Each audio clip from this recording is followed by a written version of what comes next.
Сейчас работает на профессиональной основе 16 депутатов. Вот. Жестко будет 10 депутатов. То есть меньше уже следующий созыв работать не будет. Ведь мы могли бы сделать еще меньше.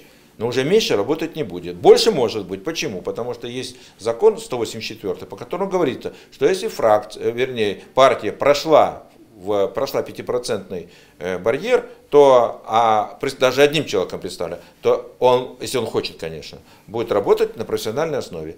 Может 5 партий пройти, мы же не знаем. Вот, допустим, ну ладно, говорим, там ЛДПР, там те «Справедливая Россия», там коммунисты, «Единая Россия». Может пройти еще, пожалуйста, «Патриоты России», там партия любителей пива, там еще, или не любителей пива, там и тому подобное наберется. То всем, даже в единственном числе, им предоставляется статус депутата, могущего работать на профессиональной основе. Вот эта поправка в этом и заключается. Это не было в законопроекте. И они будут работать, получать зарплату соответственно. Как будут сокращаться расходы? Вот, значит, мы сейчас даже предварительно прикинули, это около 13 миллионов получается за год, или там около 4 миллионов буквально с этого года за эти месяцы, потому что одновременно мы сокращаем не только количество депутатов, мы сокращаем и их расходы. Проезд. Дальше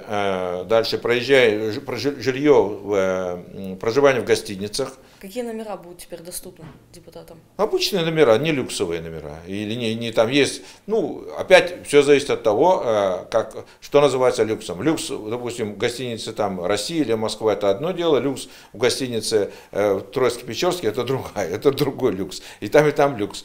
Ну, в определенном случае, значит, рекомендуется ограничить обычными номерами, которыми не будет там супер 15-20 тысяч платить. Ну вот 2-3 тысячи, 4 тысячи, сколько сейчас. Вот в Воркуте, допустим, даже обычный номер одна комната с одной кроватью, она стоит там 4 тысячи. Вот, ну, так и будут. А что касается проезда в поездах? В поездах, значит, обычные купе. Если раньше можно было воспользоваться СВ, фактически, или бизнес-классом ехать с самолетом, сейчас это не будет. Это будет уже ограничение о том, что будешь, пожалуйста, в купе, не СВ, и не бизнес-класс, а эконом-классом. И дальше пользование депутатскими залами. Они тоже платные, они на общих основаниях через... Хочешь, пожалуйста, плати.